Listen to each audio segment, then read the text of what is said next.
Welcome to Comunica, a place where we talk about communications, leadership, and culture. I am your host, Daisy Sedeno, and today we're going to be talking with Maggie Bruno. She's a bilingual healthcare professional whose career spans decades of nursing, patient care, education, quality improvement, and healthcare leadership. Maggie's journey has taken her from caring from critical ill patients and working directly with families to leading quality and patient safety initiatives.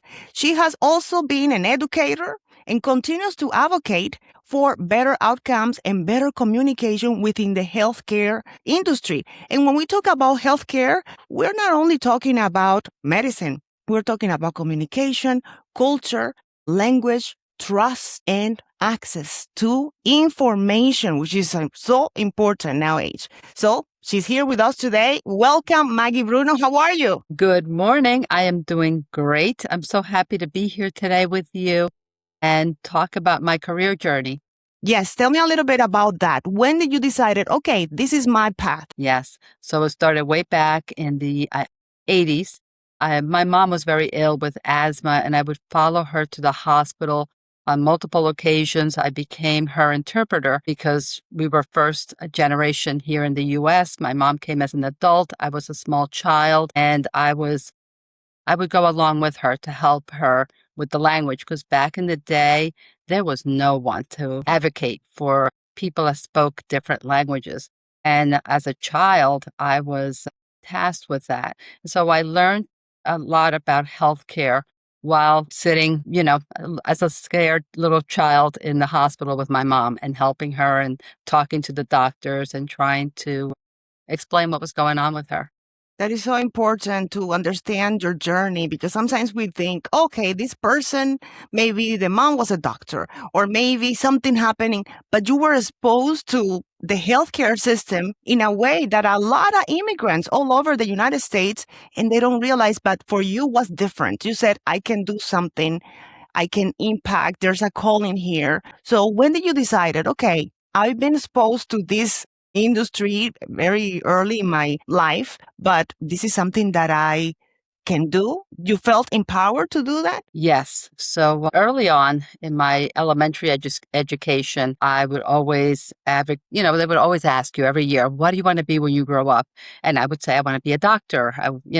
My idea as a child was to become a doctor and be able to help my mom. That was like my goal as a little kid. I wanted to help her. I wanted to cure her. I didn't want to see her in the hospital anymore.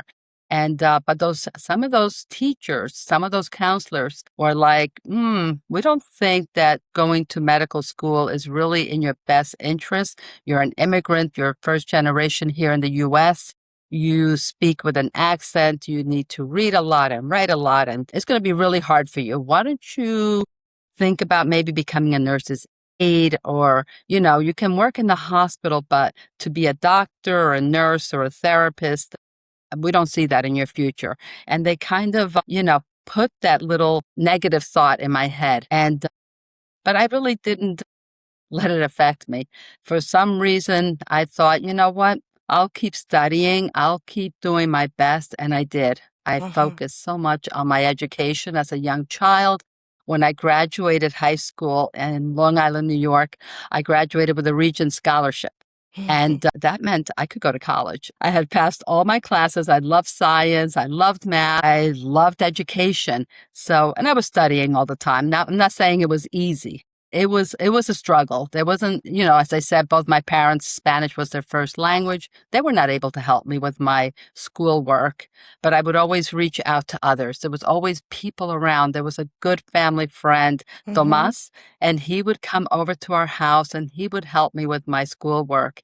And I got into college and I got my RN within 2 years and went on to work in the health field. And so those educators were wrong. Yes, And exactly. I loved that I was able to prove that they were wrong. Exactly. Yes. And it is hard, not only as an immigrant, but as a woman, because sometimes, in the Latino community, minorities in general, they said it's better that you stay in your lane. You're a girl. So you have to have, I don't know, the agency, the to feel empowered, there's something that clicks in you that, yes, you don't have to say it out loud, but you say you're wrong and I'm just going to go this way, but thank Yes. you for your advice, but no. My parents always had a deep desire for us to get a good education and to really pursue higher education here in the US. We're like, we brought you here to take advantage of this wonderful country and to learn and do better than we did. They were really huge advocates for our education, and they were wonderful parents. They were very loving, very caring, and they nourished that desire inside of Mhm. us. Yeah, they I they love were our that. cheerleaders. I love that. And Yes. especially, sometimes, there's some parents, and my parents are a little bit like that. The main priority is who you're going to marry because you're a girl. And especially back then, 1980s, Yes. 1970s, 1990s, I bet it was like that. It was like, who are you going to marry is your priority. If you're going to become a professional or not, yes, good girl. But how do you feel about that? I bet you saw that a little bit in the Latino community. There was a lot of that in the Latino community. It was like, yes, you made yourself pretty and you were going to go find yourself a good man to marry. And they were like, oh, you work in the hospital, you're going to meet a doctor, you're going to meet a professional. It was always like, yes, meeting that right person. And I did meet the right person, but he's not a doctor. Exactly. Isn't that wonderful? Compared to 1980s, 1990s, the 2000s, there's something that you said, thanks God, that's not happening anymore. And maybe something that you say, you know what, I miss this from the early times. Oh. So, you know what? I love technology and I am just so in awe to watch how our healthcare has just exploded in the last, 30 years that I've been. We didn't have any electronic medical record back in the day. Whoever had the paper chart had all the patient's information. And now we have electronic medical record and everything is in there and you can quickly send off information to a specialist to come and see your patients at the hospital, or once the patient leaves, everything can be sent electronically to prescriptions to the pharmacies. I mean, it's just made our healthcare so much better. Yeah, so I love that. About the old days, what do I miss about the old days? Maybe being really young and having lots of energy and running around and feeling like super nurse, you could bring me any case when I was in the emergency room. Parents would bring their child, crying scared because their baby, was having trouble breathing or they were having, they had a terrible injury. And I felt very comfortable taking that child and taking care of them and providing, that service that they needed to help them heal. And of course, taking care of the parents as well, because, when there's a child and the parent in the emergency room, or you have two patients, not just Mm, one. Yes. wow, Yeah. So I never even thought about that. Yes. it's really important to keep your cool and not get overly excited and definitely make promises to those patients that everything's going to be okay, because sometimes it's not. Exactly. But you didn't stay there. Okay, I'm going to be a nurse. You decided to go into leadership. That's an extra step right there. And I am so Yes. happy to see people like you from a minority, a woman, Latino background, bicultural, bilingual, because it's not the same being bilingual. I can speak it. I can speak the language, but to understand culture and to see that person in leadership, why did you decide I have to do this? So, through my nursing journey, I've worked with a lot of different leaders and I learned a lot. You have to surround yourself with people that make you a better person. If you see somebody doing the right thing, ask them questions, do that research and understand what they're doing and where they come from. So when I transitioned from the bedside to office, I worked with this one manager and she was just so lovely and so professional. And I would just follow her around like a puppy dog, learning. And I'm like, teach me how to do that report. I would take my computer home.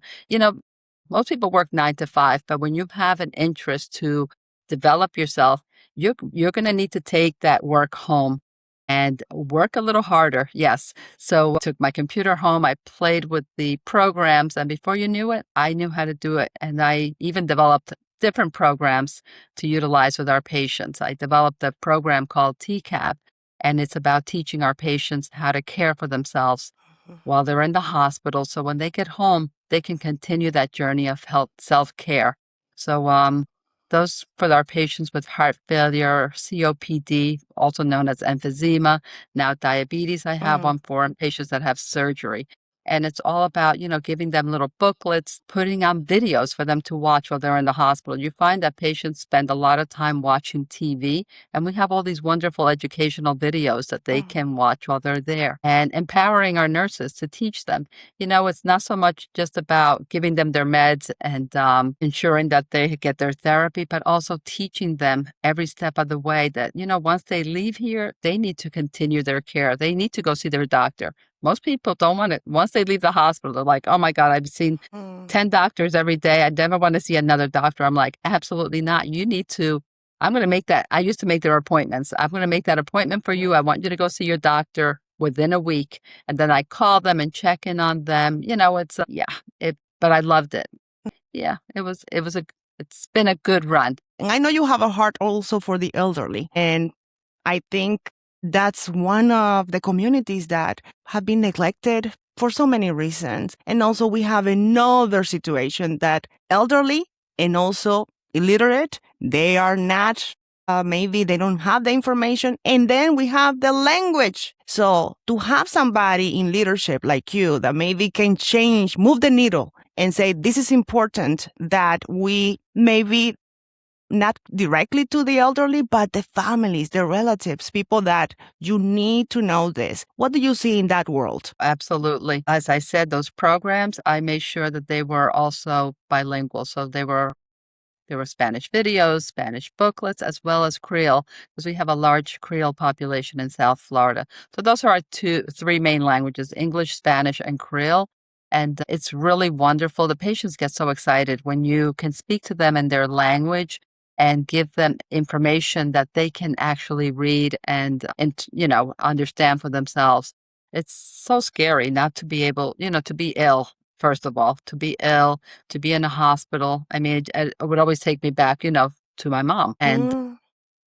and not being able to understand what the medications were that you're Mhm. getting. And the elderly, they're very trusting. They're very Mhm. trusting of our health care and our doctors. But, stuff can happen. Negative Mhm. things can happen if you don't ask questions.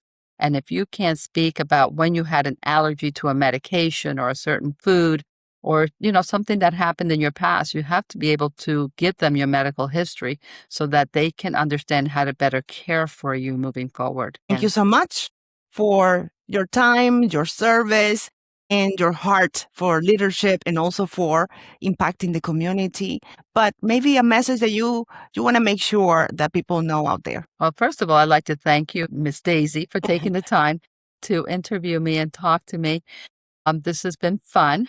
And my message to our audience out there, take care of yourself. You only have one body. Feed it well and exercise, get good sleep and water, and stay off the TV and electronics unless you need it, of course.